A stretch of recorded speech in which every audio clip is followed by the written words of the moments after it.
साध्वी प्रज्ञा ठाकुर का बयान सामने आया है, जिसमें उन्होंने कहा कि सनातन बचाने के लिए हिंदू ज्यादा संतान पैदा करें। हिंदू कम संतान पैदा कर रहे हैं, एक संतान ही पैदा कर रहे हैं और कुछ तो संतान ही पैदा नहीं कर रहे हैं।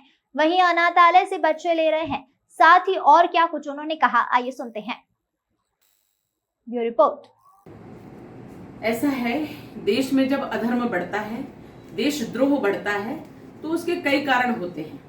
हमारे देश में रोहिंग्या आए, उनकी संतानें विभिन्न रूपों में आई, कई प्रकार के वेश बदल करके वो रह रहे हैं और यहाँ आतंकवादी गतिविधियां, चोरी, बदमाशी, गैर कानूनी जितनी गतिविधियां हैं वो कर रहे हैं।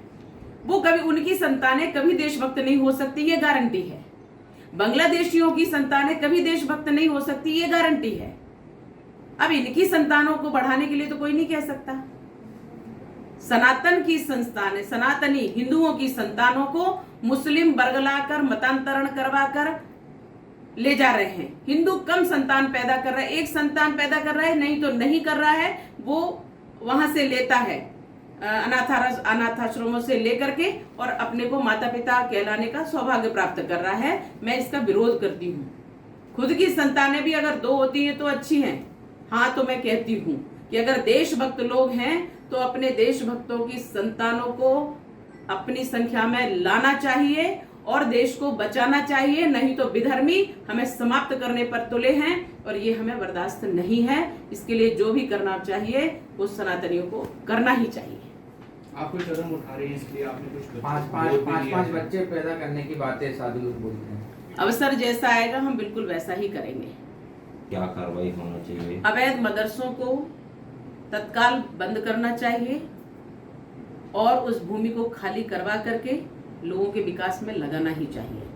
दूसरी बात यह है कि अवैध तो कुछ भी ठीक नहीं है।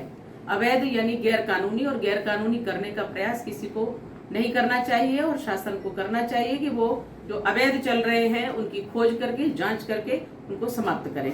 चोरी के बाद अमरावती का उसमें जिक्र है? नहीं, वो अपने षड्यंत्रों को पूरा करने के लिए प्रयास कर रहे हैं। उनके अनुसार जो दारुल हर्ब से दारुल इस्लाम में परिवर्तित करने का जो उनका सिद्धांत है वो उसको पूर्ण करने का प्रयास कर रहे हैं। और हर जगह जिस प्रकार से मतांतरण, लव जिहाद के केस और इस प्रकार की गतिविधियां, HUT की गतिविधियां, PFI की गतिविधियां ये सब चल रही हैं, तो उनको सबको देखते हुए मैं यही कहूंगी कि ये अंदरूनी तौर पर एक संगठन पर प्रतिबंध लगता है तो कई और खड़े हो जाते हैं। ये तो राक्षसी वृत्तियां हैं, ये इसी प्रकार से बढ़ेंगे। लेकिन सनातन धर्मी सदैव आगे आकर के इन पर विराम लगाते रहे हैं और लगाते रहेंगे।